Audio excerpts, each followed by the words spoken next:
And the Pittsburgh Steelers run the table at the end of the regular season, win their last 7, beat Miami, come into Kansas City, beat them on the road. It's January 15th, 2017, and the Kansas City Chiefs just lost in the divisional round to the Pittsburgh Steelers. It was the third time in Andy Reid's 4 years as Chiefs head coach the team would suffer the same fate, a playoff loss in either the wild card or divisional rounds. This was far better than where the Chiefs were before they hired Reid, but that was not the goal. The goal was a Super Bowl, and with their current core of players, that seemed more and more unlikely. The player at the center of every team's core is its quarterback, and Kansas City was confident in their guy in veteran Alex Smith, but with one playoff win in 4 seasons in the Alex Smith and Andy Reid era, it was not crazy to ponder that it was time for a change at the most important position in all of sports.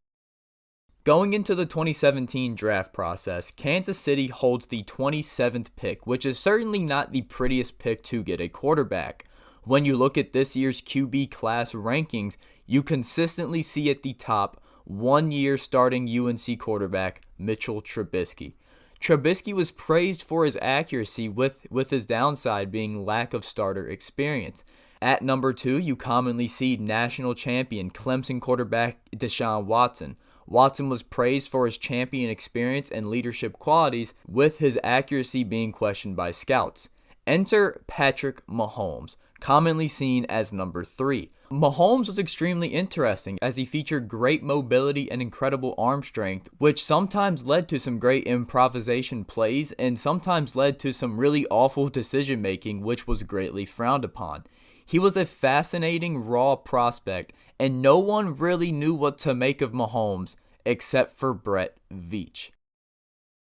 Brett Veach was the co-director of player personnel for the Chiefs, and most importantly, he was Andy Reid's right-hand man.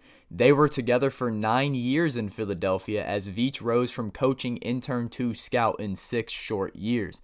Veach greatly influenced the selections of LaShawn McCoy and Deshaun Jackson, so he had every right to be a very trusted part of Reid's camp.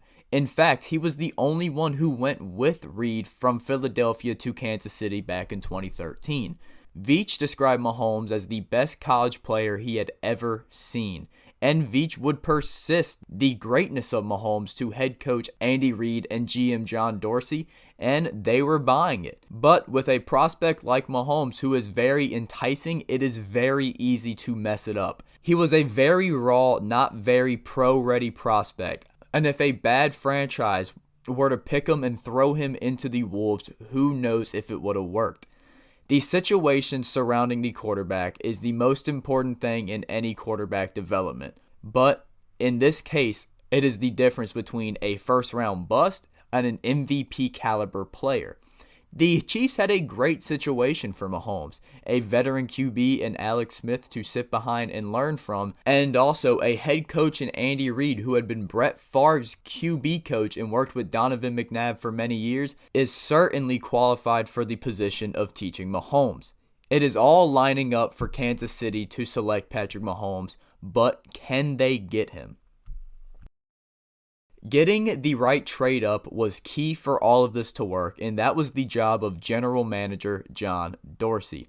Dorsey has been in the league since 1991, and with that amount of experience, you are bound to have connections around the league. One of those connections was Bills GM Doug Whaley, who had the number 10 pick in the draft, and after floating the idea of a trade during the scouting combine, the Bills were all ears. But there is still work to do on Mahomes, most namely his pro day. Mahomes and the Chiefs were able to meet, and after Andy Reid grilled Patrick Mahomes, the Chiefs were sold on the Texas Tech quarterback. Fast forward to 2 days before the draft, and the Bills and Chiefs are hammering out details for a potential trade-up if the chips fall just right. Those details were that the Chiefs received pick 10, as the Bills would receive pick 27, a third-rounder, and the Chiefs' 2018 first-round pick.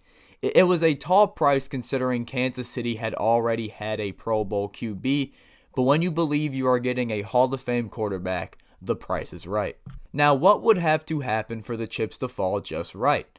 Well, Mahomes obviously could not be picked. So who had a chance to pick him? There was the Bears at pick 3, and literally no one except for Bears GM Ryan Pace and his inner circle knew what they were going to do. Seriously, not everyone in the Bears organization knew what Pace's plan was in hopes of keeping leaks out, and that certainly worked because, wow, the plan was to draft Mitch Trubisky, who they even had to trade up one spot to do.